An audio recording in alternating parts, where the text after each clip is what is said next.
Good afternoon, everyone, and thank you again for joining in for our California Health and Human Services and California Medical Association virtual grand rounds.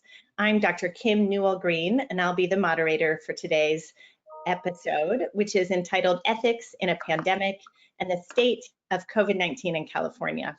Next slide, please. This is Dr. Kaplan's disclosures, and he has no conflicts that are relevant to the discussion. Next slide, please. Nor do Dr. Pan and I. Next slide, please. And I'll just remind you all that we do provide CME for this webinar series. And so if you do want that, then you'll be sent a survey after the completion of the webinar. You must attest to attendance in order for us to send out your certificates. Next slide, please. These are our learning objectives today, lots of them, so sit back and learn a bit. Next slide, please. In America, and especially in California, we're actually in a pretty rosy moment of the COVID-19 pandemic, if you can say that during a pandemic. The dramatic downturn in cases, hospitalizations, and deaths seems to be holding. Many of us are vaccinated and are able to do things like socialize indoors without masks for the first time in many months. People are once again basking in physical contact. We can hug again. And yet, in much of the world, the coronavirus is still surging. And I recently heard one expert suggest that it's now entirely possible that most COVID deaths could occur after there are enough vaccines to protect those at most risk globally. And so now seems like a good moment to discuss deeply some of the thorny ethical issues that we've encountered during this pandemic. Today, I'm grateful to have one of the country's experts on medical and bioethics with us from New York. Dr. Art Kaplan is here to help us wrestle with some of the questions that come up during a pandemic and begin to think about what we've learned over this time, as well as how to navigate some of the complex questions still in play as SARS-CoV ravages our planet. We'll begin today's webinar with a timely update from Dr. Erica Pan, our state epidemiologist, who will review the epidemiology of the disease, progress of vaccinations, and the COVID-19 variants. Following that, we'll have a fireside chat with both Dr. Pan and with Dr. Kaplan.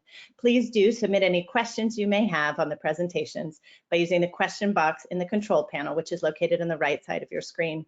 I'll try to sprinkle in your questions as I chat with Drs. Kaplan and Pan. Now I'd like to turn the time over to our friend and frequent guest, Dr. Erica Pan.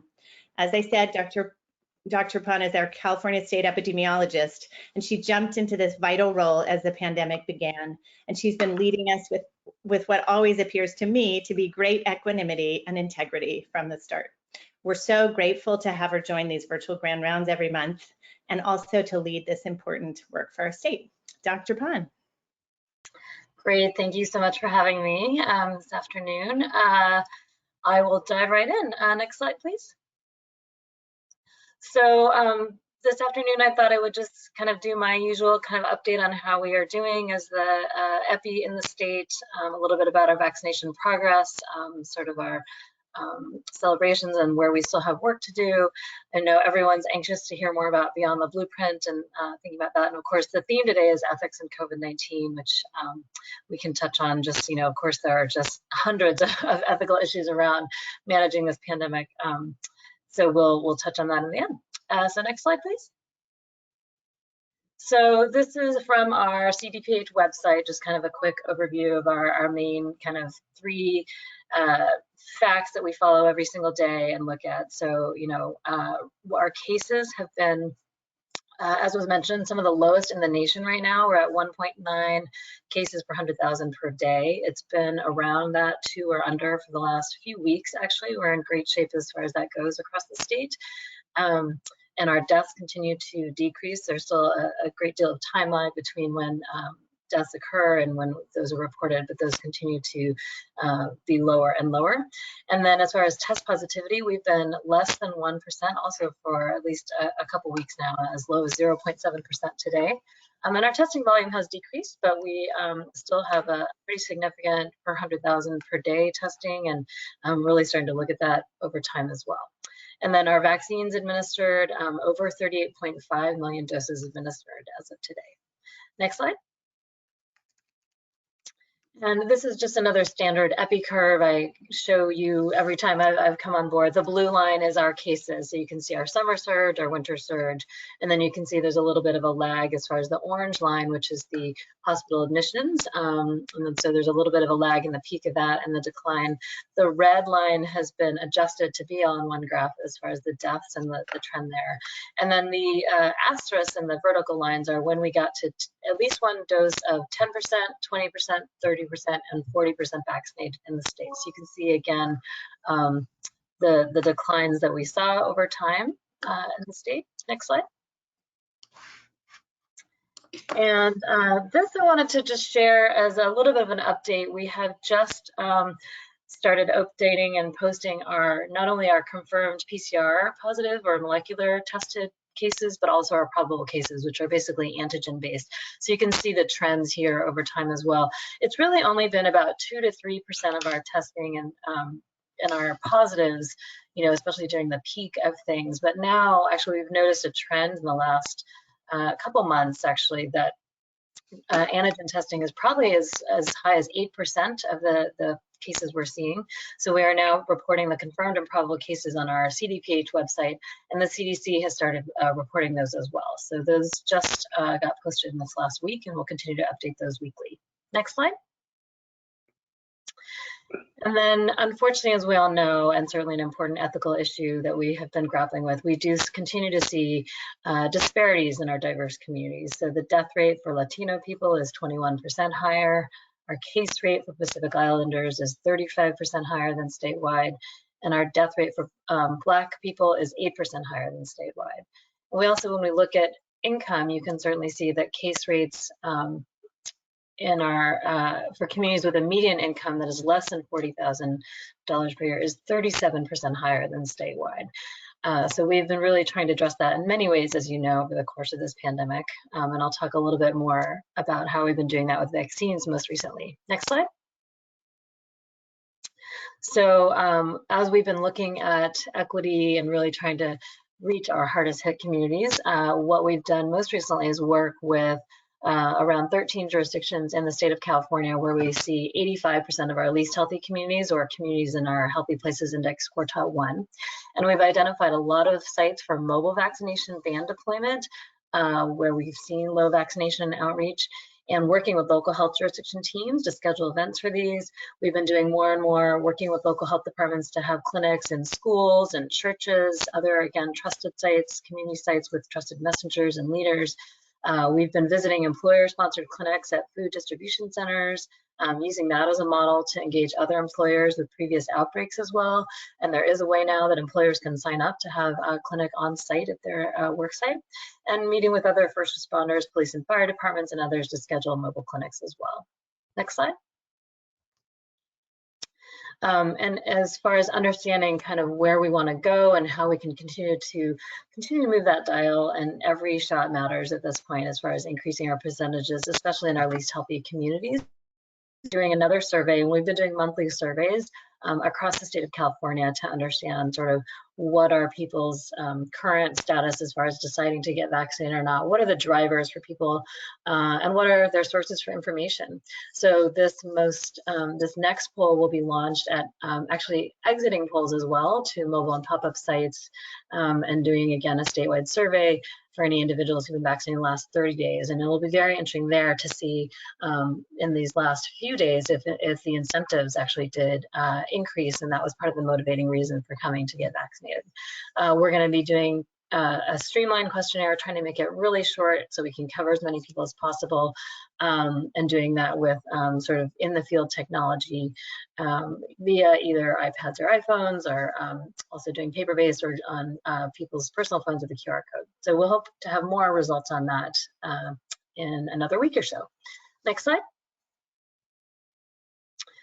And I'll come back later to show you how we have already made some impact in the equity, but this is another kind of map that is just very visual, and very proud to see how well we're doing in California. So we have the blue rate in the CDC levels of community transmission is the lowest. So we in Vermont have the lowest current rates right now, and this is based on a number of cases per 100,000 over a week.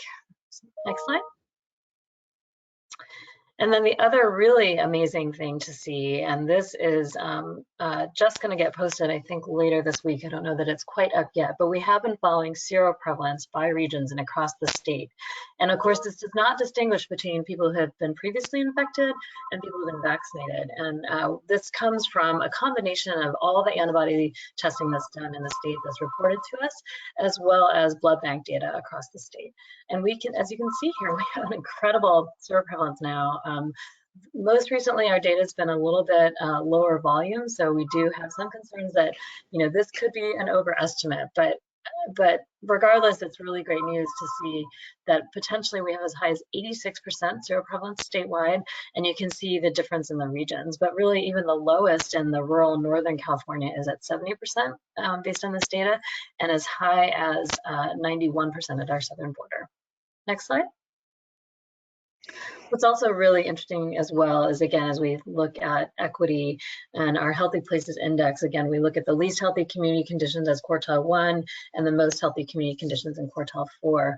And prior to vaccinations, Californians living in the least healthy community conditions, we knew that 40% of our disease was in quartile 1 and our as far as our cases, hospitalizations, and deaths. So we did see the highest seroprevalence before vaccines, but all of the groups have seen large increases since December with vaccinations. And as of last week, on May 27th, over half of Californians had detectable antibodies against SARS-CoV-2 in CalReady. And then again, the other data is from blood bank data. Next slide.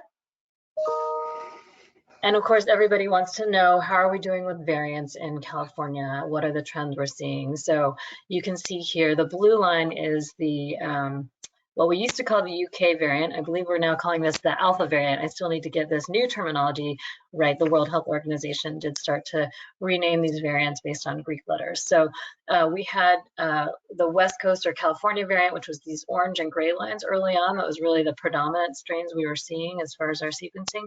And most recently, the highest proportion, over 60% of what we're sequencing is, again, the Alpha variant. And then what's slowly coming up a little bit there is the P1, which is, I actually admit I need to learn which Greek letter this one is as well. And then the B1617 is not on here, but we do have, we have seen the, I believe this is the Delta variant, the B1617 that's been seen in India, is also in California, but not one of our more predominant strains at this point, but we're closely monitoring that. And we've been able to sequence about over 14% of our isolates from a couple months ago, and we're still working on that time lag and trying to decrease how quickly we can get the isolate sequence, but really getting to the point with our low cases where we're hoping to sequence, ask for every specimen to be sequenced in California, and really continue to monitor this closely. Next slide. And then back to, what percent of Californians have we actually reached as far as our doses? So we now have 65% of people 12 and over have gotten that first at least one dose administered. And then as far as 65 and older, we have over 77% of our over 65s who've gotten at least one dose. And then the other benchmark that we've been, the CDC data that they collect also includes all the federal doses administered. And we were one of the most recent states to hit that 70% mark for adults, so that's 18 and over, and we are, I think, the 12th or 13th state to reach that benchmark as well. So very exciting, great progress in our vaccinations. Next slide. And then, to highlight again some of the trends we've seen in equity. So again, the blue here is quartile 1, our least healthy communities, and the green line is the most healthy communities. And you can see early on we had quite a disparity in a much higher proportion of our quartile 4 with higher proportions of vaccine doses. And a lot of that was thought to be because healthcare workers tend to be potentially a higher proportion are in quartile 4. And then we all just know people who have more resources were, many of whom were very mobilized literally to go find vaccine wherever they could. We saw some improvements in the closing of that gap in March when we started allocating disproportionately to our lowest quartile 1, and when we started doing 40% of our doses allocated in those quartiles. We saw the gap widen again as we started to open eligibility again to everybody in mid-April. And then you can see most recently, again, we're really trying to close that gap again and made a lot of progress with a lot of the efforts I was just talking about earlier. Next slide. And then a lot of people also have questions about, what do we know about, sometimes people call them breakthrough, we're just calling them post-vaccination COVID-19 cases. So what we've been doing periodically is cross-matching our entire California immunization registry with all of our cases that are reported and seeing, how many people who have been vaccinated in a registry have then later been tested positive for COVID-19. So over 17 million fully vaccinated individuals in the state as of May 26th, only 5,305 of those had tested positive. So it's a 0.03% of the people who vaccinated have shown up as cases. Of those, only 373 were hospitalized and 40 deaths. And we don't know yet, even among those hospitalized and deaths, how many of those were related to COVID-19 or tested upon screening, and how contributory COVID-19 was to those. And that'll be in future follow-up. But we've been checking this periodically, and that proportion has been pretty steady. So we'll continue to follow that closely as well to make sure we're not seeing anything concerning for any breakthrough of new variants that are causing that our vaccines are not protecting us against. So those this data will start to post periodically on our website as well. Next slide. So beyond the blueprint, what is happening after June 15th? So we're expected to remove all of our capacity restrictions and distancing restrictions for most businesses and activities in the state. And we're gonna retire this blueprint system we've used. I believe it's over 40 weeks now. We rolled this out early last September, and we won't have our own sort of California tiers based on case rates and test positivity. Next slide. And actually, the other thing I'll just mention is that I know, today is Tier Tuesday, and so we'll be announcing we have 6 more counties that are moving forward in our tiers, and so there's only going to be 3 left in that red tier, and another 5 are moving from orange to yellow today. So that really leaves only less than 1% of our population even in that red tier. And so the vast majority of California, by the time we get to next week, June 15th, will be in our orange or yellow tiers, and almost 2/3 are going to be in that yellow tier as of today even. So what is happening again after June 15th? So essentially, there are again no capacity limitations. We're going to remove physical distancing in most settings, no restrictions for attendees, customers, and guests. We're actively working on masking updated guidance to align with the CDC guidance on June 15th, and so that will be forthcoming. And then our travel advisory will be lifted to essentially follow the CDC recommendations around travel as well. Again, acknowledging that there are many, many countries that are having a lot of transmission now and following those CDC levels of alerts. And then we've identified a couple levels of events, we're calling them mega events, where we do still have concerns because they bring so many people from different communities in tight quarters that are much higher risk. So what we are calling indoor mega events are any events that are indoors that have over 5,000 people. And in those settings between June 15th and through October 1st, and then we will be reassessing over the summer, people will need to be verified as far as being either fully vaccinated or have a negative test within the prior 72 hours in order to do an event indoors larger than 5,000 people. And then outdoors, if it's more than 10,000 people, so some of these festivals or parades, then verification of fully vaccinated status or pre-entry testing is strongly recommended. And then attendees who don't verify vaccination status should be asked to wear face coverings. But aside from this and some really special examples, which I'll start to talk about kind of what we're forecasting in general for schools, this is really going to be an exciting time where we really feel like we've done such an amazing job. So many people are vaccinated that in general, fully vaccinated people are the vast majority and that we can remove these restrictions. Next slide. So what needs to happen in this next phase? So I like to think of this, and this is a model from Resolve to Save Lives and preventing epidemics, but this is really what we're entering is the suppression phase of the pandemic. So the pandemic is not yet over. I think the other conditions we need to get to are our kids who are under 12 is 15% of our population still. We still need to get our children vaccinated. And again, I started to mention this, but the rest of the world still has a lot of disease transmission as well. And we are a very global world right now, and our state certainly is as well. So what are all the things that public health must continue after June 15th in order to maintain this suppression? And we do anticipate there could be blips like we're seeing even in this sort of high level graphic. So we need to continue vaccination, as I mentioned. We need to get continue to work on our equity so that people in our least healthy communities are getting the information they need and getting vaccines, as well as our children as soon as they are eligible. So really scaling up to think about school-based vaccines, and again, community sites, and also really expanding our network to more providers so that people can have those conversations with providers like yourself who are primary care providers and trusted providers in your community. We of course need to continue our surveillance and laboratory capacity. Again, monitoring for variants, we're going to be monitoring that closely, making sure we're seeing what trends are here in California, make sure we're testing enough to detect this, and expanding things like wastewater surveillance and other ways to do early detection. And then at the local health department level, we need to be still continuing to do case, contact, and outbreak investigations, especially in high-risk settings. And we'll provide a lot of resources as well at the state level to continue to support local health departments that need that support. As we all know, a lot of the crucial things that are important are to continue any isolation and quarantine support, including wraparound services, maintaining our healthcare surge readiness. We know we saw a huge surge last winter, and we don't anticipate anything that high in the future, given how well vaccines are working, but we want to maintain our readiness. So making sure we've adapted our lessons learned from last winter. And then safe schools, which I'll talk about in a moment. And just overall making sure we have ongoing evolving public health guidance as we continue to learn about this virus, learn about new variants, learn about new science and evidence that develops around how to suppress this virus. Next slide.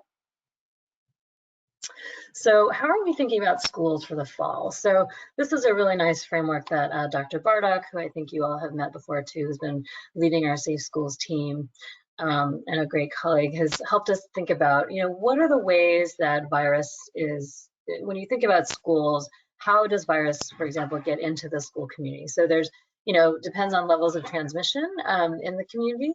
And then of course, if you have high levels of transmission in the community, you could have virus in the schools. But even if you have one case in the school, how do you prevent that case transmitting having in-school transmission? We've seen very, very low levels of in-school transmission in California and beyond. And then of course, the other concern early on in thinking about flu pandemics is people closed schools early on because of thinking that maybe if you had outbreaks in schools, that would then increase transmission in the community because they are such a nexus for families and community. Next slide. So this is kind of a visual of how we had been thinking about this last fall and this winter. We did not have vaccines, right? So we had intermittently, we had high levels of virus in the community. How would we use other tools to preventing that virus from getting into the school setting? So symptom screening, testing were tools we were using, and then we really focused on all the levels and layers of mitigation that we could in school. So masks, physical distancing, stable groups, hand hygiene, good ventilation are all things, all layers again of mitigation to really do everything we can to prevent in-school transmission. And then by doing that, we can really hope to prevent any transmission from in-school to get out of school. Next slide. But thinking forward to the fall, we have vaccines now. So as I've demonstrated to you, we have done an incredible job with vaccines and just watching the rates fall. So we have very little virus in the community, which is great. We hope to maintain that. You can still do some testing and making sure people are staying home when sick to help really screen before virus could get into school. And as far as preventing any in-school transmission, really, we don't need to do as much of these other things because virus in the community is so low with vaccinations, and certainly in the older kids, we'll have vaccines in schools and with teachers. And even in our youngest children, though, under 12, we think with all these other things at play with lower levels in the community, that masks and ventilation are going to be the most important things to emphasize, and that maybe we can back off on things like distancing. Groups are sort of stable anyway in elementary school where we're seeing our unvaccinated population. So that's going to be really, I think, a big focus for us. Again, knowing that there's lower levels in the community, and also hearing and seeing that physical distancing has been a barrier for having full in-person instruction, and we've started to see all the other unintended consequences of that. And then, of course, again, vaccines will really help out of school. Next slide. So, so finally, you know, to really touch on more the theme of today, I think there's so much to think about and talk about, and over the course of this pandemic, I think in public health in general, we are always trying to balance and thinking about individual liberties versus public protection. And it was very rare that we've had to exercise the level of authority that we did during this pandemic, but clearly, I would say most of us would agree that it was necessary in order to save lives and save hospitalizations and prevent a larger healthcare surge. But it's always a balance to be considering, and it continues to be with every single policy decision we make. So, and similarly, you know, when do we use requirements like mandates versus really providing good education and harm reduction and risk reduction education for people to make their own choices? I've already touched on equity and really trying to make sure you're providing the most resources in the areas that need it the most, as opposed to just across the board. And then, you know, really as we think about community transmission and interrupting transmission, so we had to issue stay-at-home orders to interrupt transmission enough to really prevent a healthcare surge. But there were a lot of downstream consequences to that. So, and those really impacted the social determinants of health. So all of those actually impacted not only the economy, but health outcomes. So when you impact the economy and people don't have jobs, that's obviously a really important part of the social determinants of health. And then of course with vaccines, there are just also dozens of issues as well. Everything from the very beginning when we had very scarce supply and high demand, and how do we make those difficult decisions about prioritizing a scarce supply that was also life-saving. As we're monitoring vaccines and really continuing to weigh the benefits of vaccines versus the risks, and risks of the disease versus vaccines. So that's always a monitoring and safety and ethics around that. And of course, there's a lot of ethical questions about passports, you know, making sure that, you know, again, trying to protect a community and doing what is most health protective for the community, but not making sure not to limit essential services, for example, for people based on choices or limitations they may have. And again, vaccine requirements are a whole nother ethical, you know, important discussion that is happening and ongoing, and many institutions and businesses and organizations have already made a decision to require vaccines in certain settings. And then I forgot to put on this slide, but we were talking about at the beginning, incentives, right? Like what are, there's a lot of ethical, interesting questions about incentives for vaccines. Certainly in public health, we've used a lot of incentives that have really helped drive other important public health outcomes, and have a lot of experience doing that for other public health things. But these are all important things that we've been thinking about constantly during this entire pandemic, and I look forward to more discussion about this. Next slide. These are just some resources for providers. Next slide. And with that, I will pause and we can have a little discussion. Thanks so much, Erica, as always. And now we're pleased to welcome Dr. Arthur Kaplan on screen with us again. In lieu of a formal presentation today, we thought we'd just have a fireside chat and discuss deeply some of these issues that Erica has teed up for us. Dr. Pan will join us for as long as she can because she has important work on saving lives as usual. So Dr. Arthur Kaplan, who I haven't fully introduced, is currently the Drs. William F. and Virginia Connolly Mitty Professor and the founding head of the Division of Medical Ethics at NYU School of Medicine in New York City. Prior to coming to New York, Dr. Kaplan was a professor of bioethics at the University of Pennsylvania School of Medicine in Philadelphia, where he created the Center for Bioethics in the Department of Medical Ethics, and also taught me everything I know about medical ethics. Dr. Kaplan has had a very prolific career, and I suggest you read the details online. Suffice it to say that he has won many, many awards. He's served on numerous national and international committees on ethical issues, from human cloning to Gulf War injuries to human experimentation on vulnerable subjects. He's the author and editor of 35 books and over 725 papers in peer-reviewed journals. His most recent books are The Ethics of Sports and Vaccination Ethics and Policy. So as mentioned earlier, please do submit any questions you have throughout this conversation by using the question box. Since it is such a hot topic, I thought we'd start by talking a little bit about vaccines, which again, Erica teed up nicely. And Dr. Kaplan, we can dive in on a lot of different areas of this, but let's start with this. I know your group, I understand your group's done some research around why Orthodox Jews don't often accept vaccinations. And from this and other research, I'm curious to hear what we've learned about vaccine hesitancy, which is a fascinating area in which personal beliefs and morals may hold some contradictions. And maybe you can talk a little bit about the ethics and practicalities of how to balance individual beliefs with the needs of a population, as Erica said. Well, Kimberly, is it okay if we go first names? Okay. Yeah, but call me Kim. You can call me Art, that's fine. So I was laughing when you asked about hesitancy, because we could probably cover that in about 3 hours. It's such a thicket of interesting values, beliefs, worries, and fears. We did do a survey, finally got in using some Orthodox Jewish colleagues into the New York City and a little bit upstate Orthodox community for some surveying. We found out a couple of things in that community. One was they really felt they had been treated and ostracized unfairly due to a prior outbreak of measles. So there's a big measles problem.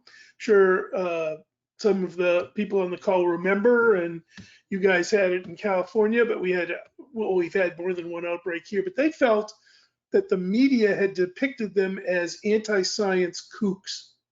And that really led to a kind of, we don't want to have public health come in here problem.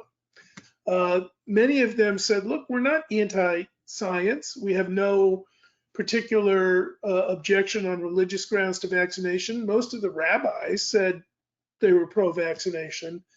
But when public health officials did not come in or were rejected, they were getting a lot of their information off the internet. Bad information, just crazy information of the sort that we all know that circulates around out there. And so safety became a big concern for that community. And as I think everybody knows, it's a big concern for many people who are hesitant. The safety issue has not gone away. One of the unfortunate words that crept into this whole vaccine thing was warp speed, science fiction term that I happen to like, but that's confine that to nerdy people. There wasn't warp speed on the science. It turns out when I went undergraduate to Brandeis University in Massachusetts, I had two colleagues, Drew Weissman and Susan Weiss, who turned out to be coronavirus experts. And Weissman is one of the guys who helped invent the mRNA vaccine. And I said to them, do you think there was warp speed on the science? And they said, we've been working on this vaccine and we've been working on coronaviruses through MERS and SARS for 10 years. Susan probably 20. What was warp speed was manufacturing. What was warp speed was buying the vaccines almost with no attention to whether they worked. It was just like, we're going to buy them and we hope they work. So without going on and on about this, I think there are many causes of hesitancy. Individual communities, you kind of have to probe and figure out what their fears are. But I noticed that Erica did this in her talk. You also have to send people to good, trustworthy sources of information and tell them to stop just relying solely on the internet or what they heard from their aunt or their grandmother or something. It's sort of, that's not reliable. And then the speed issue, I think, has been most troubling, but it's misunderstood, I would say. Yeah, and Erica, have you, well, Art, when we talked before, you said there's at least 7 different subtypes of vaccine hesitancy. So, recognize that that was one example of a community and how they think, and many communities think very differently. So I think one of the important things is really drilling down and not thinking of vaccine hesitancy as one issue. And also in California, we've had a lot of conversations about how a lot of the lower vaccine rates are not really about hesitancy, they're more about access. And so there's that piece as well. But Eric, I was just going to ask you. I was going to jump in one other thing with the hesitancy. We do hear people saying, say for the African American community, that there are people who are angry about past abuse in human experimentation, things like Tuskegee. Well, we've surveyed a little bit, not as extensively. We're in the middle of it now. And again, I'm sure Erica sees this in different parts of California, but people are aware of Tuskegee. It happened about 50 years ago. What they're a little bit more irritated about is that the health system wasn't nice to them last week, not so much that somebody wasn't nice to their grandparents or great-grand. I mean, they know about it. I don't want to say it's nothing, but some of that is, I'm not sure I trust, or I'm not sure I'm open to messaging because you don't pay attention to me until it's in your interest to protect yourselves by vaccinating me. Yeah, thank you for that.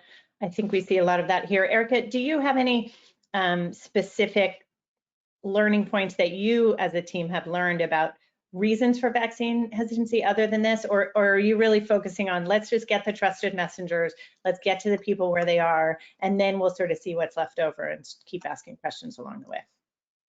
Yeah, I think I completely agree. There's like a lot of different communities and there are different reasons. So I do think we've been trying to sort of do a combination of surveys and focus groups and following that over time. And I do think it's really different and interesting compared to kind of there was a very small proportion of sort of anti-vaccine sentiment before COVID, right? And then there's just a lot of people who understandably, I think, to Dr. Kaplan's points, have, concerns about how quickly things, were developed. Or I think one thing just to mention I know preaching to the choir in this audience, but I think an important point I try to bring up to people is we have an unprecedented number of the data we have accumulated in the last 6 months, right? Like over 160 million people in the US alone have received vaccinations, and every new data that comes out about the safety and effectiveness just continues to be, reinforcing. We've never been able to vaccinate so many people so quickly and see the data so quickly. So even that part is condensed in a good way, right? We're seeing a lot of great data now. So I think that's one thing. And yes, I think absolutely in different, different ethnic groups, certainly different economic factors, and I just want to echo again, I think a lot about, in fact, we are really trying to call it more, it's vaccine confidence, not really hesitancy, but, have we given you the information to have confidence in this vaccine yet? And, making sure I do really want to, again, mention our community toolkits, and we continue to kind of evolve different campaigns. And our most recent one is Let's Get to Immunity. It's okay to have questions. Here's where to get your questions answered. What are those? I really like seeing, one thing I've just really loved seeing is, I think it's Kaiser Foundation has done those conversations with Kamau Bell and Black healthcare providers, and then their more recent one was Latino healthcare providers. So seeing people that look like you, that can relate to you, who are giving you that, again, really good information has been helpful. And again, really working with people on the ground has been super helpful. And then I think there is a proportion that are more like the rejectors, and those probably are going to be much harder to ever move the dial on. Although the last thing I'll say about that is that, I don't know if people listen to This American Life, and there's a really interesting session that Frank Luntz had with a lot of sort of, the demographic was white Republicans who were basically rejectors, and they had Tom Frieden come in, who is the ex, CDC director, give them a whole bunch of scientific health facts. That didn't necessarily change it, but then Chris Christie came in, and he talked about his own personal experience and how he was in the safest, should have been the safest place in the world, tested every day. He talked about the spectrum of different people, how Hope Hicks, who was this young, healthy woman, was actually really sick too and down and out for a while. And then about his own personal family members who had died actually from COVID-19. And it really, actually, those conversations one-to-one are kind of where we are now. I think it really takes that personal experience and those one-to-one conversations, which is harder. It's harder work than these, we thought the mass vaccination clinics were hard, and that was logistically hard, but now it's really like every conversation matters. I think all of those trusted relationships are important. It's funny, just to pile on there, Trump and his family are vaccinated, Pence is vaccinated, Abbott, the governor of Texas, is vaccinated, McConnell is vaccinated. You can go on. I don't think some of the people who have ideological resistance, let's call it, and sort of say, I'm not going to do it because I don't want to concede mismanagement of COVID or even the reality of COVID, but pointing out, there's this large group of sort of on the right politicians who they don't talk about it so much. I wish they talk about it more, but they're all vaccinated. Yeah. Yeah, interesting points. Well, let's think about some of the things other than these conversations, because I do agree those are so important. And other than really showing up people where people are, some of the things that people are trying to do to get more states and others are trying to do to get more vaccines done. And so we alluded to incentives. So Art, you had talked before about how you're compiling a list of incentives. Tell us a little bit more about that. So it's been really interesting. COVID just unleashes not only death and hospitalization and messaging issues and rollout mass vaccination challenges, but it's actually created an environment for experiments in behavior modification. So I think people have studied lotteries and said, oh yes, well, you can get people to spend a certain amount of money for a certain amount of reward, but we never had a situation where states have started to announce lotteries to get a vaccine. And does that move people that way? College tuitions. In some states, fishing licenses are being offered. West Virginia is offering guns in a very only in West Virginia kind of way. And we have also just recently seen the first efforts to give joints for jabs. Marijuana in Washington State is being offered. There's restaurants, there's beer, there's donuts, you name it, it's out there. Somebody, maybe Erica in the health department in California can look, but somebody's got to study this. This is the biggest social science experiment uncorked ever to try and change behavior. So what we see, a little bit of data, is that there is some movement. It's not huge. Some people do move toward vaccination. The donut, probably not. The lotteries, probably yes, I would say, generally speaking. It also gets publicity. The buzz is out there about it. And I think ethically, it raises sort of three issues. One is you're kind of incentivizing behavior that a lot of people did anyway. So are you cutting them out of the rewards? Or in other words, I've had people say, where's my donut? I got vaccinated 3 months ago, what about me? Some of the approaches might want to just take proof of vaccination rather than incentivizing vaccination as a reward. A second, and I'll be interested to see what Erica thinks, is people worry the only way now we're going to get anybody to do anything good for public health is to offer them a reward. They won't do it because it's the right thing. They're going to be like, well, didn't he go to college? What about me? I don't know. I should brush my teeth or fluoridate my water or do whatever it is. Give me something for it. I think the last issue that probably comes up here in terms of different types of, if you will, incentives, I think people are nervous that they're only going to have a shorter intermediate impact. You can only ride the incentive wave for so long. You can be clever, joints for jabs kind of thing, but it's not something that I think has staying power. It's sort of a nice little flourish right now, but is that really going to last for years? Yeah, I think just to respond to some of your comments, I think what we did in California was a little bit of a hybrid for some of the reasons you talked about. So we have these on May 27th, we announced for the next 2 million people that are new to get vaccinated, once they finish their vaccination course, they can earn these $50 incentive cards. So that was for 2 million people. But we also did say that we've had these Friday $50,000 prizes, and then on June 15th, and we're trying to do, actually to talk about all of your points, we're trying to do this sprint, right, to June 15th, because this is our big date you heard me talking about. So we're trying to get as many people vaccinated, and especially, again, for people that might have been sort of undecided, what's going to help just push them over that edge to get us, as close as we can to, higher proportions by June 15th. So we kind of acknowledge that part would have a short impact, but we are having these lotteries for the $50,000 and the $1.5 million for anybody who's been vaccinated the entire time. So that kind of pool of people is that over 17 million that I mentioned. So it is like the lottery, because it's a lot of people in that registry. And people don't have to do anything else. They're just already, by nature of being, having been data entered into our registry. And then I do think there's a history, I should know some of the science behind it better, but I think of using incentives in general for, diabetes, for weight loss.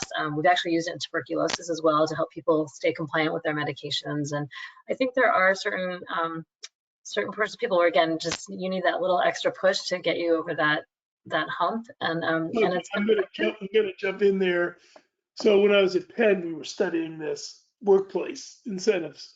It turned out if you really wanted to get people to lose weight, you had to give them a really big dollar incentive. I mean, like $1,000 a month, not a donut. Well, you don't want to give them a donut to lose weight, but not a minor reward.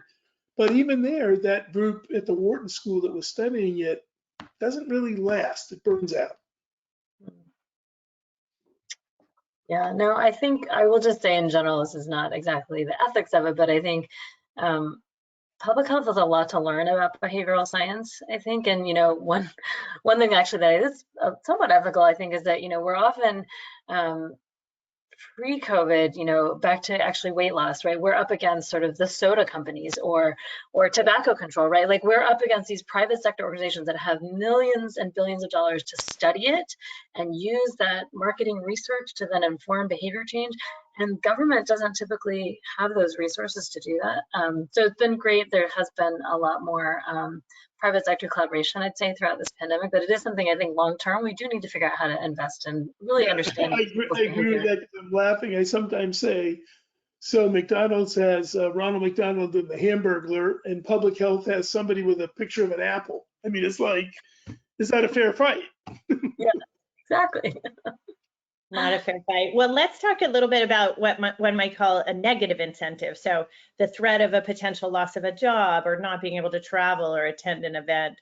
It does sound like there's a lot of behavioral science there, and we should have a behavioral scientist on at some point. And I do agree this is really important to study and really important for public health to learn these lessons.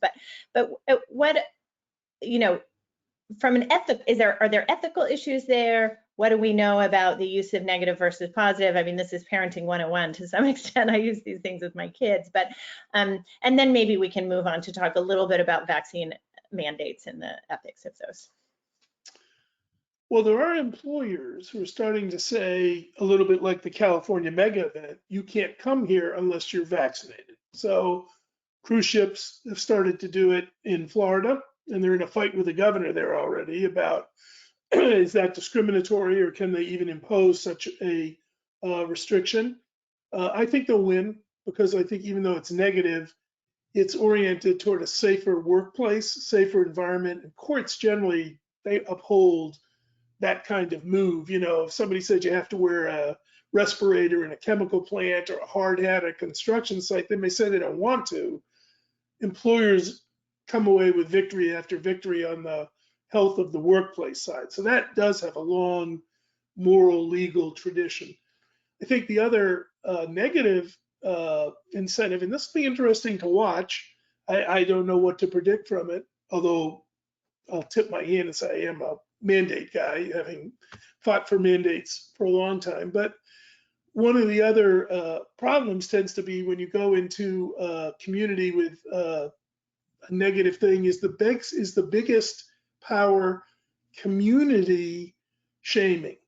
So many of us on this talk will know there's a lot of talk that women over 35 should get tested for Down syndrome. Whatever they decide to do, it would be important to get tested. There's no law. It's a community value that sort of seeped into the culture that it's very powerful. Most women I know who can afford it or access it do it. But what's the attitude going to be if 80% of us are vaccinated toward the remaining group of people who aren't? That, I think, may drive the negative more than anything else. And Erica, what are are there conversations at the state level of the state getting involved in mandates or either okaying or saying no to mandates? And then just if both of you can talk about specific instances, what about mandates in healthcare facilities? Should we be doing that? Yeah, I mean, I might start with other precedents, as Art has done. So, I mean, and in healthcare settings, right, it's a condition of employment, right? In most places, you have to have a whole number of vaccines in order to be employed there, and it's a condition of employment. And I think flu is actually an example where it's always been challenging because it can't just be condition of employment upon hiring, because it has to be every year. And we've had a lot of interesting struggles, and many of you know, like many health jurisdictions in California then issued a health officer order saying, well, all healthcare workers have to be vaccinated against flu, or if you don't, then you wear a mask. And then it was an interesting dilemma this past year because everybody was wearing masks, so then there was no real consequence. But so I do think, and the other organizations that are already out there, as many institutes of higher ed, right, which we know is also a large source sometimes for outbreaks, just for many different reasons. So many of those have done that. I think there's also, as I understand it, some legal reasons too, while we're still under emergency use authorization until we get full FDA approval, which, I think is pending, and I predict and hope very soon that there will be that approval. Again, we've accumulated so much data. But I think there's a lot of legal barriers, as I understand it, to mandating it until that approval has happened in certain settings, at least. And then, of course, the other precedent is schools. And so we have childcare requirements, kindergarten requirements, seventh grade requirements. So that is there. And I think there it's a little bit of, there are certainly questions around this. And I think there are different ways this can happen. The department and the administration could do like a unilateral, potentially, as far as the mechanisms this could happen. But I think given some of the bills that were passed in the last few years around medical exemptions, one of the caveats was that if it is something that is required solely by the administration, doesn't go through legislature, you can still have personal belief exemptions.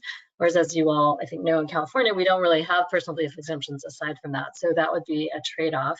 And then, of course, I think there's just being able to have a broader, back to community sentiment. I think we'd really want to have, especially for schools, we're really, we, again, don't want to bar people from essential services necessarily, although we also want a safe place for our children to learn. So I think it is an interesting one that I think will be ongoing discussions for sure.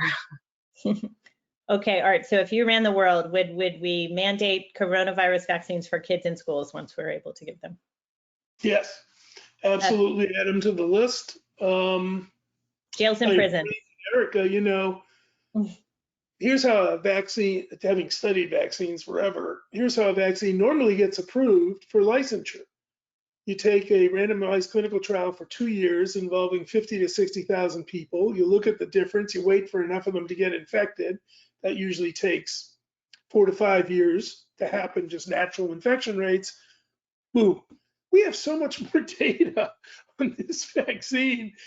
She said it, but it's ridiculous. I mean, it's a mountain of worldwide data. It's not just, people are looking at variants and mutations and immunosuppressed people, and do they respond? There's a data pool, and safety-wise, you're at greater risk of driving to get your vaccine than you are from anything that's going to happen from the vaccine. So I would mandate it. I'd mandate it now if I was king of the world. I would start for sure with healthcare systems, and I'd begin doing it to set the example. And then I'd be moving pretty quickly to the military, because they had terrible outbreaks and they deployed to places where COVID could still be potentially. And then I'd start thinking about schools. I wouldn't begin with schools, but I'd roll out. On the other hand, I'm in full agreement with Erica. My little birdies tell me we're going to get licensure on Pfizer and Moderna actually sometime in October, even sooner, September. It's coming. They've put their data in. They got this other mountain of data behind them. I can't imagine they wouldn't get licensed. And at that point, I think you carefully roll out. I'll say this, I am absolutely in favor of healthcare workers broadly defined having to take the vaccine, and I don't think you should get to work if you wouldn't do it. That's my penalty. We have a 99.6% vaccine rate for flu at NYU. You don't work here unless you get vaccinated. And I have to say the COVID vaccine is better than the flu vaccine, works better, probably got better safety track record than the flu vaccine. So, but what I was going to say is this, you still have to try and educate and persuade. You don't just say, Kimberly, tomorrow morning, everybody vaccinated, you don't like it, tough. You still try to roll it out, explain it, say why you're doing it. And as I said, move it to populations, healthcare workers, the military. Maybe we would try it in the tourism industry. Set examples, let them sort of have the fights, and then head to the schools. Great. What are the practicalities and ethics around asking people their vaccine status? I know I've heard people who are employers say, oh, no, our lawyers tell us we actually can't ask about that. But if you're going to mandate it, then you must be able to. So talk us through that. Oh, you can absolutely ask. There's no prohibition about asking by employers or anybody else. You don't have to answer. That's the difference. You can just refuse to answer. Now, the employer might take that as a no and just say, well, you're not telling me, but you absolutely can ask. Sometimes people say HIPAA prohibits that, or fabulous 1996 privacy law. I said that somewhat sneeringly, but I'm not a fan of it. But nonetheless, it only applies to healthcare institutions and medical people passing recorded information about your health. It doesn't apply to questions I can ask you or you could ask me, and that's fine. Okay, that's helpful. Let me just, Erica, if we have a few more minutes with you, I'm really interested in how one of our registrants asked, is there more than one ethic? And I think that's the case often, is that you're often having to make decisions that, two groups or communities might have different interests. Sometimes it feels like you're comparing apples to oranges. And one example, as a pediatrician, I've watched us through this epidemic, or pandemic rather. Really, I'm not 100% sure as a country that we've prioritized our children in some of our choices, but it's been very hard. So I just wanted to bring up a specific issue, which is that, how do you balance the youth and their future versus the elderly, and that they might bring the virus home to? Because a lot of the arguments against kids going to school was they would bring it back, and even though there's a low risk of infection and morbidity and mortality perhaps in children, then they might bring it home. But there does appear to be not only a quite high risk of mental illness like depression and anxiety, suicidality and eating disorders in youth, but also we have this massive, probably long-lasting education gap that may not only impact, the social determinants of health, whole communities of children who won't do so well, and our future national economy. So how do we measure things like unequal outcomes, the immediate risk of death or severe illness versus kind of the long-term impact of learning loss and mental illness? Art, do you want to start on that one? Well, let me ask, where are you fishing for that one? I see where you were headed. I just think, I guess the question in my mind is, does ethics give us an answer when there are two different communities who are at stake? So two different communities, but also like, how does ethics help us think about short-term risks versus long-term risks?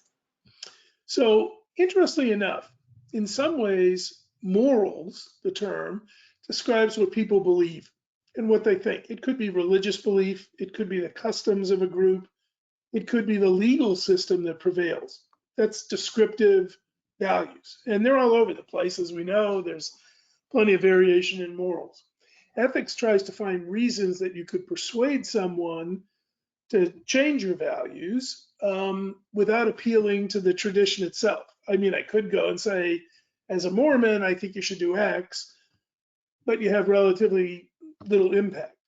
So what bioethics became was a more secularized version of trying to say, look, here's an argument. Don't you think you have an obligation as a healthcare worker to put patient interests first, not your choice, patient interests?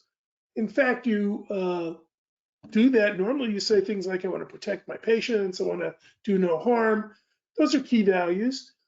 Even though choice might be something you really personally care about, these values should trump it. And believe it or not, once in a while, you win.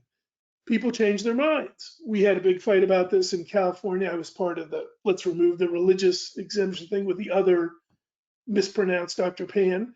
And he and I spent a lot of time coming up with moral arguments for the legislators about why religious liberty could be limited to protect public health, that was a more important value than allowing people to practice on religious grounds things that might potentially harm other people or kids. If you think about it, without going on and on about it, we're in a country where we have huge amount of pluralism. It drives us crazy most of the time because we're fighting with each other. But we've got agreement on things like living wills. We have agreement on things in many states like physician-assisted dying. We have agreement on informed consent. When I was way back at the Columbia Medical School, the way we did experiments was we rounded up poor people and experimented on them in the winter and then gave them meals and then put them out on the street in the summer. We don't do that anymore. We've had some moral progress. We consent people. We think committees should review experiments before they're done. So yeah, you can. Do you win them all? No. I think I'm in my 40th year of arguing about abortion, but you win sometimes. And by the way, I made it sound like if I'm saying it, it must be right. Sometimes I lose, but perhaps that is right. That happens.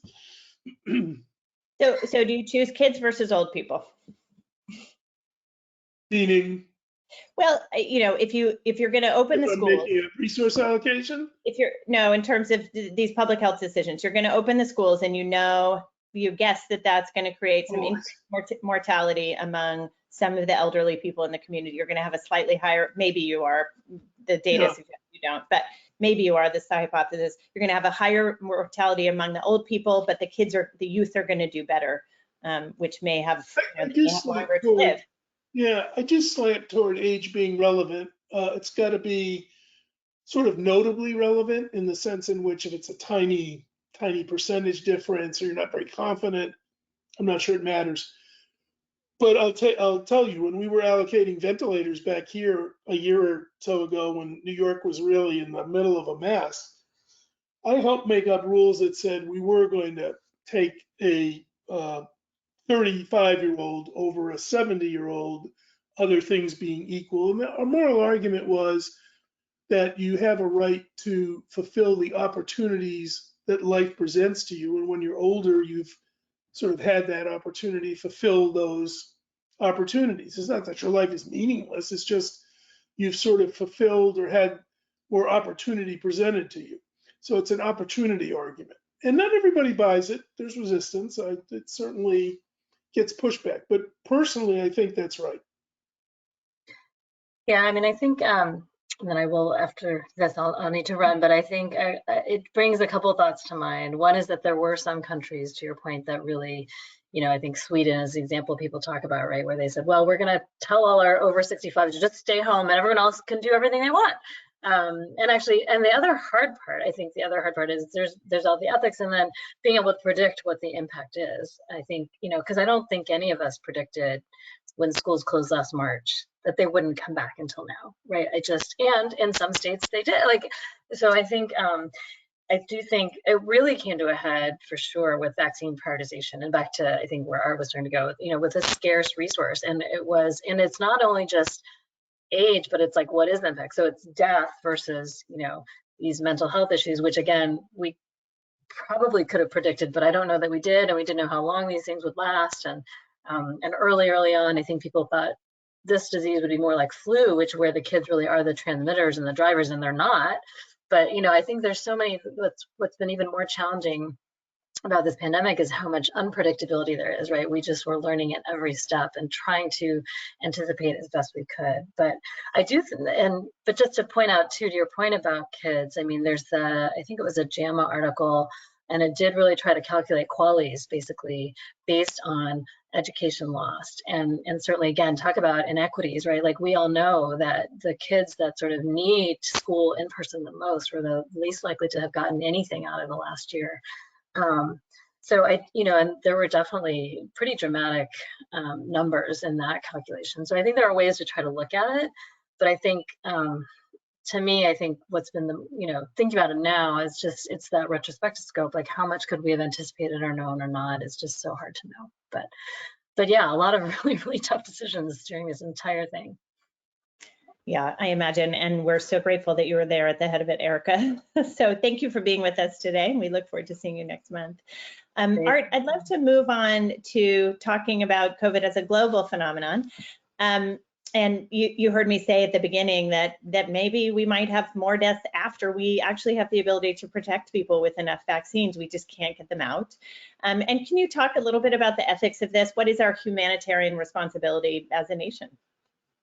Well, it's interesting. There are two terms that have popped up in thinking about vaccinating the world.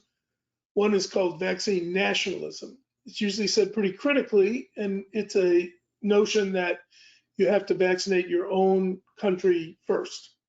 Then I sometimes refer to it as the airplane rule. Put your own mask on before you help others. And then there's what we in some writings have been calling, and it's picked up a little bit, vaccine cosmopolitanism, which says the policy that any country, including us, should follow is save the most lives. So if India has gone crazy and they need vaccines way more than we do, we should start shipping our vaccines to India and just try and tamp things down there, save the most lives possible. So my own view is that vaccine nationalism can be defended to a point. And what I would say is this: it is true that all lives have value, and we want to help people in India or Peru or Malaysia or other places right now where there are bad outbreaks. But we do have an obligation to our children, because they're ours, and families and communities and neighbors and even countries. You know, even the WHO, when it's yelling for more vaccines to go overseas, it says they're going to send them to countries. It doesn't say they're going to send them to the people who need them the most. It says we're going to send them to country X or country Y, whereas there might be a lot more need in India than there is in Kenya, for example. So they recognize the moral relevance of statehood. So briefly, I think we should vaccinate to the point where we become stable. We're getting there. We're sort of getting under control. If we can get the kids in, I think we'll get pretty close to not herd immunity, but pretty good immunity. And then I think we have a real duty to start moving vaccines overseas. But here, Kimberly, is a couple of other questions. Sounds great. Let's help people overseas. So I'm going to toss out three questions. First, which countries first? Our allies? Japan is about 4% vaccinated. Canada was not vaccinated for a long time. I still think they're slow. Australia relied more on a quarantine policy than it did vaccination, which is starting to sadly fall apart. So do we go to the places that are supposed to be our friends as opposed to those in need? Secondly, if you go to people in need, as I said, do you do it by country, or you just say, we're pouring all the vaccine we've got into India because that's the worst place? And maybe that's the place they could distribute, not just a question of having it, but can they get it out? And third, what do you do about countries that are corrupt? Because they're out there too. And in my experience, you send things, drugs or vaccines to some countries and the leadership sells them to somebody else. So are you going to enforce it? Or are you going to monitor it? And the WHO, despite being cosmopolitan, hasn't really answered the tough allocation questions about how do you help others? Yeah. Yep, important questions, and more questions than answers for sure. And on the global front, let's talk about another question. Let's talk about the Olympics for a minute. So as we know, Japan wants to conduct this enormous international event with many thousands of people coming to visit their shores. But as you say, they've only vaccinated about 4% of their population. So it feels like there are lots of meaty questions here. Is it fair to consume so many resources for a sporting event? Should we spend it vaccinating the Japanese people, et cetera, et cetera? So would you like to sort of talk through this? Interesting. One of the opportunities I had during COVID, I got to sit on a couple of sports and ethics committees, one for the NCAA and one for the US Conference of Mayors. And so a lot of interesting questions came up about hosting sports events here. Some of you may remember we had a men's and women's college basketball tournament. And by the way, we also held 60 other championships just this past spring for college sports, and there was basketball. Mayor of Orlando decided to go with a quarantine bubble. Somebody remember that. So that's all by way of saying, boy, this Olympics issue is really, really fascinating. How did we pull off these events here? They're much smaller, relied really heavily on testing and quarantine. They were tested every day. They were quarantined. Nobody could go in or out to see the teams. And to some extent, we even had what I'll call pretty vigilant masking policy. It wasn't 100%, but it was pretty good. The Olympics, it must be 50 times bigger. And it's not athletes alone, it's their staff, it's the media, it's the coaches, it's the official. I mean, the thing is ginormous. They figure it's 30 billion plus to run this 2-week thing. I don't think they can do it. I mean, not the way we did these relatively small 64 teams come to Indianapolis, they all stay in the area and they go home right away when they lose. It was manageable. They're not vaccinating. Some teams are getting vaccines from places where other people can't get them. I think you might defend it on the grounds that sports is entertainment. We need relief. We're looking for some good things to come out of this miserable COVID era. Maybe entertainment is one of them. Maybe we should vaccinate Broadway actors and mimes in the streets of San Francisco. I don't know. But I mean, some notion of quality of life is good, debatable, but that's one line of argument. The other thing for the Olympics that we need to keep in mind is it's going to happen. They're not pulling out. I mean, they're just going. Most of the Olympic events are in Tokyo, but probably a third of them are at others. Like, you don't do sailing and you don't do these various other things. So they're going to be all over the place. And they're asking the athletes to sign a waiver, and the other people, coaches and so on, that releases them from liability for getting sick from COVID. I don't think I would sign that. I think as soon as that appears, you're sort of like, I'm not sure I'm going. So we'll have to watch whether they want to do it. Will teams go? Last comment, I can babble on about this forever. Many of these sports, I can tell, Kimberly, you're a big sports buff. Pro basketball, pro golf, pro tennis.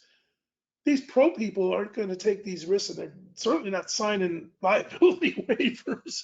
So I expect some of the sports, the answer is going to be they're not going to show. The best people may not show up. But it is, I mean, just to rattle on one other thing, it'll even be interesting to see how the media cover it. Is it a sports event or a super spreader event? You know, it's like, are we just going to get little personal stories about how Jane got on the gymnastics team and overcame obstacles and is doing great? Or are we going to say, holy cow, 10 of these athletes are found in a little town outside the Olympic Village and they come from India and, you know, I don't know how they're going to manage the coverage. Well, it will be fascinating. Well, one more place for us to learn a lot along the way. Yeah. One of the things that I wanted to talk about that I think you've been thinking about a little bit is this notion of emergency use authorization. You know, back to the vaccine thing, we were talking before about the last EUA before the COVID vaccine, if I'm getting it right, was meningitis B. And I had a pregnant friend of mine who said, you know, I'm not getting the vaccine now because I don't want to be experimented on, or I don't want to be the guinea pig. I don't want to be in the, you know, early days of this. But tell me the numbers again of what the EUA was for meningitis B. So meningitis B, yeah. We had a meningitis A vaccine. And by the way, colleges mandated it. They may not have enforced it all that vigorously, but you were supposed to get that vaccine before you went to dorm life or being in residence in college. People forget, but that mandate was around 10 years. We didn't have an approved vaccine here for meningitis B. There was an outbreak at Princeton and there was one in California, maybe UC Irvine, I forget. But another school had an outbreak. The health people who are working at Princeton in particular said, We know there's an approved vaccine in Europe for meningitis B. Can we get it on an emergency use waiver? Not license it here, just let us use it and use it to tamp out these outbreaks. Maybe 2,000 to 3,000 people got that. It was an approved vaccine already from another place, so it's a little different than emergency use we're in now. But it was nobody, basically, as opposed to, I don't know, probably around the world with Pfizer and Moderna, we're getting up close to 500 million people have been exposed. And that's why I was saying earlier, a mountain of efficacy and safety data. You never saw anything like this. And emergency use, this is kind of interesting, was never intended to cover what we're doing. It was for there might be an anthrax attack. Maybe we have this anthrax vaccine that might work. I don't know. We never really used it. Give it to the 100 people who might be at highest risk due to their job of getting anthrax exposure. And that was a precedent, and we did do that too. But we never envisioned this emergency use going out to the world and vaccinating everybody in sight, on that basis. It's just unprecedented. So when people say, like your friend, I don't know, it's not licensed, my response is it's so data rich, it's safer than anything you're taking. It's probably safer than most of the drugs you're using in terms of database. Right. By the way, I got one other funny story for you. A woman friend of mine came and said to me, well, I sat there and I saw people getting vaccinated at NYU. We had like a lobby set up, and I did notice on the package it said sterile. Does that mean it's going to interfere with my reproductive abilities? Oh my. So you got to be. Yeah, vocabulary is Matters. very important. Well, I want to get back to that actually in a minute, but speaking of EUAs, one thing we've learned is that we can really get some major movement and public and political will when you have lots of money, but also when you're in the middle of a pandemic. That has so accelerated the process of moving innovations from bench to bedside. And we have a lot of innovations that we'd love to move from bench to bedside. Do you think that this experience is going to help us kind of use the EUA process to fast track other things and impact other diseases in the future that aren't necessarily pandemics, that maybe are rare diseases or even common diseases like ALS? What other situations might you imagine a warp speed happening? Yeah, that's a great question and really timely given the approval of Biogen's Alzheimer's drug just yesterday. One of the groups that was lobbying hard to get that approved was the ALS, some of the ALS community. A lot of patient groups are well aware of warp speed, and they see vaccines moving, plus different medicines got emergency use authorization beyond the vaccines. I think remdesivir did, and there were a couple others that did. They're well aware of this. And many are saying, look, here's my emergency. It's called ALS, and I'm slowly suffocating to death here, and I can't move, and there's nothing for me. Move these things quickly. I think the FDA approval yesterday was shaped by COVID.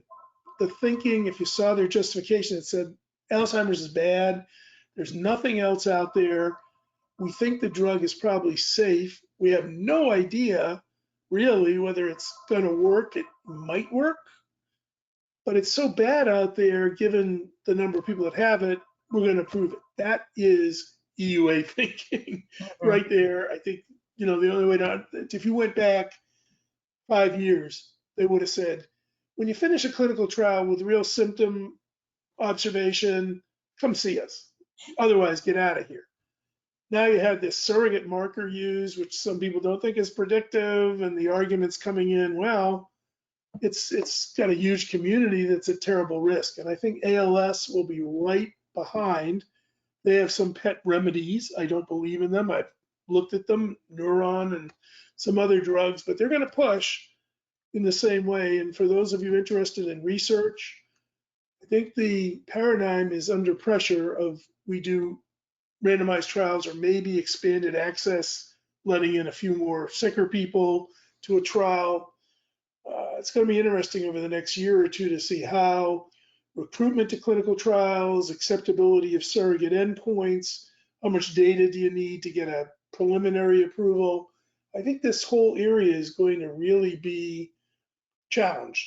And my prediction is we're going to see faster approvals because that's what COVID delivered. Whether it's appropriate, we certainly can argue back and forth, but I think it's coming. Yeah, I mean, it's been such a fascinating time in terms of sort of having to make decisions, big decisions, when we don't really have enough science or data yet. And some of those decisions we've gotten really right. We got really lucky with our vaccines here in this country, for sure. And others maybe we haven't gotten so right. But it seems to me that we're still facing some controversies about what is the science of a lot of the things happening in COVID, and it's sort of fraught. A friend's cousin in Sweden is an immunologist there, so a scientific mind, who's absolutely insistent that masks don't work. That is a really interesting one to sit with, now that we've decided in our country that masks are one of the most important parts of the things that we do. And so I've seen a couple in the questions come through in this webinar. One person says, what's the ethical basis for saying vaccines don't impair fertility when that hasn't been tested, for example? Or another one says, is it ethical to ignore something which I wasn't familiar with called the Frontline COVID Critical Care Alliance recommendation? So I looked this up, and it's a website that promotes the widespread use of ivermectin for COVID, and states that there's been a disinformation campaign, and there are physicians who are involved in this campaign. So there are sort of extreme things. There's the general sort of science point of view. There's scientists on either end of this. And then, of course, there's the political and the internet disinformation. It's a tangled mess. So I wonder how we as a country navigate, and public health leaders and leaders like yours navigate and make big decisions when there's often not consensus about the facts or the science. That's another interesting way to put that question. I think it's why I sometimes have been saying to people, COVID has been as much about ethics as it has science. Yeah. And what I'm trying to say is you're often underdetermined as to what the facts say, or sometimes the facts are in dispute. I don't really think ivermectin's in dispute anymore, but convalescent plasma was in dispute. There are plenty of antibody treatments, or a lot of things, not bleach, but there were plenty of things that were in dispute. Sometimes the facts can solve it. Like in the fertility thing, what we know is the mechanism of how you generate immunity doesn't get anywhere near reproductive organs or embryos or gametes or anything like that. So I'm pretty sure that we get the basic science that gives us faith that you're not going to harm anything with respect to a fetus or anybody's ability to have a child. In other areas, we're just forced to decide, when in doubt, do you let people take risks and it's up to them? That might be what ALS people are starting to say. And I think what drove this Alzheimer's decision, you're not sure? Well, here's what I'm sure about. I'm losing my marbles, or my grandmom is on cognitive decline, and I'll take the risk. I don't see much of a downside. And, one of the mitigating factors there is who's going to pay for you to take the risk. But do we throw a certain amount of money to allowing people to pursue their risk choices? And I've seen in our culture, obviously, we've shifted toward a lot of respect for individual choice when faced with uncertainty, right? We couldn't be more individualistic, the most individualistic, self-determining society on earth, I think, at this point. So is that the right response to risk, or do we still want groups to step in and say, no, the California Health Department says keep those masks on. We don't care what you're reading on the internet. We're going to yield in the face of uncertainty to consensus among experts. Well, the attack on science, attack on expertise hasn't really helped work us out of that. So I guess I would say more and more the answer the culture is giving, leave it up to the individual to choose. When faced with doubt, when faced with risk, you choose. I don't agree with that personally. I think the outcomes from that are not great historically when you take that tack, but that may be the direction that we're headed in. Again, I'll say it's not COVID, but with this Alzheimer's thing, you look at the data, you see what they got, the drug seems to reduce plaque in older people, but a lot of people don't think plaque causes the disease. I'm laughing because Kimberly and I were both at Penn, where some of the strongest proponents of the plaque theory live. John Trochanowski, Virginia Lee. I went to a lot of their talks. I don't think they ever convinced me that amyloid plaque was the cause of Alzheimer's, but you know, it's a little bit like studies that show for cancer, you can shrink a tumor, but you don't get cured. Here you get rid of plaque, but is it the after effect and not the cause? Anyway, unknown, but still got the approval. Boy, that's managing risk in a very different way that I'm used to. Yeah. Interesting. Well, let me shift a little bit and just think about some decisions that were made early in the pandemic that I wonder what your thoughts are. So some of the excruciating things were when people had loved ones who were in the hospital and they were not able to visit them at the end of their lives, or in the hospital and in congregate care settings, or families were having a delivery of a baby and the mother did that alone where she wouldn't have otherwise. What are your thoughts on how we decided? Yeah, I learned about this in the hard way. I was in committees. Again, New York had that big uncontrolled surge and we got really close to rationing. We only one or two places actually did, but we're making up all kinds of rules. Who would come in the ER?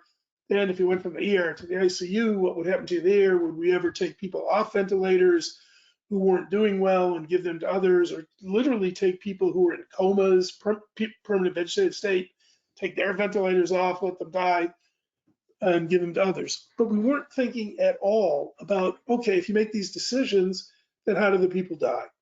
Well, they're full of COVID. People are terrified at the time. And remember, we didn't even have enough protective gear.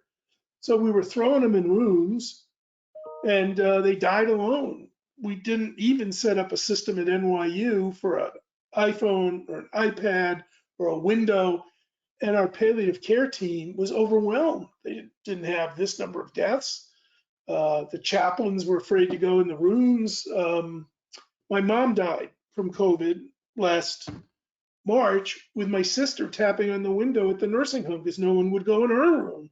She was 94 and she led a good life. Still, she was vibrant and active, and that was a miserable way for her to go until she finally sort of slipped into a more of a comatose state. But if we're going to really take home a lesson here, I'll just say, got to expand palliative care in a pandemic, got to figure out how to make death humane, got to figure out, by the way, how to dispose the bodies without freaking out the health staff because they didn't know what to do either. We were sort of like, well, go get that body and take it to the morgue. And they're like, I'm not going in there. That wasn't set up well. We're all obviously concerned with saving lives and trying to ration the ventilators and the dialysis machines and the beds. Didn't spend nearly enough time thinking about funerals, how people died. I'm going to give a shout out though, maybe at the end of this. We have a hospital intensivist here at NYU named Karen Hockman.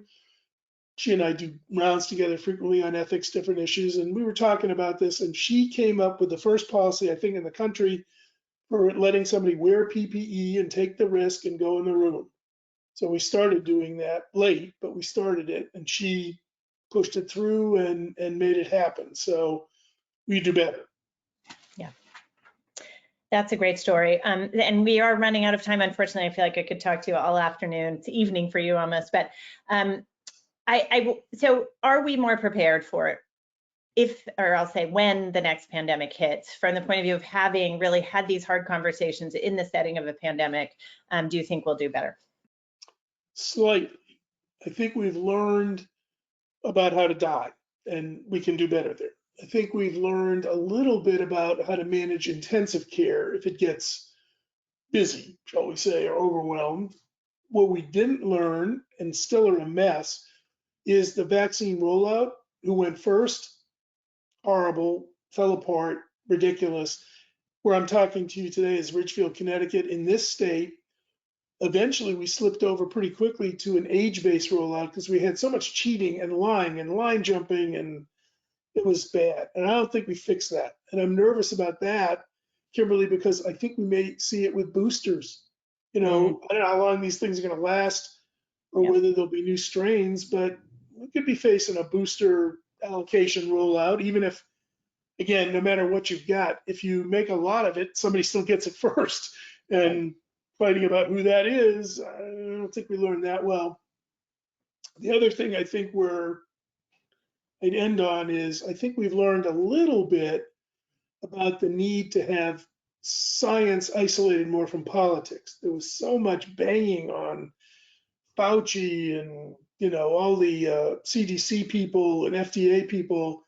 Executive branch can't do that. You can't politicize, because then you politicize the plague, and that isn't a good situation to be in. So I think we know that better. I think the public's alert to that a little bit better, but we still need to build more firewalls so that the president doesn't jump up and say, well, I'm going to get them to approve that vaccine before the election, and people are thinking, is it safe, or is that just a way to get reelected? Can't have that. Right. Well, those are great summary points. It has been such a pleasure to have you here. Thank you for all your time and your work in this important area. And we look forward to hopefully seeing you again. Perhaps we'll do a wrap up sometime. I do want to just say that our next session will be Tuesday, July 13th. And I'm very grateful to have our Secretary of the Department of Health and Human Services, Dr. Mark Galley, come and join us for that one. So please do join us. It will be wonderful. And additionally, CMA provides webinars and resources on the CMA Telehealth Tipping Point Project. And the website where you can find further information is here. And just don't forget to do that survey around 5 p.m. today, attest your attendance, and we will post the video of this if you want to share with friends or colleagues or missed any part of it. So have a wonderful day, everyone, and thank you for coming as always.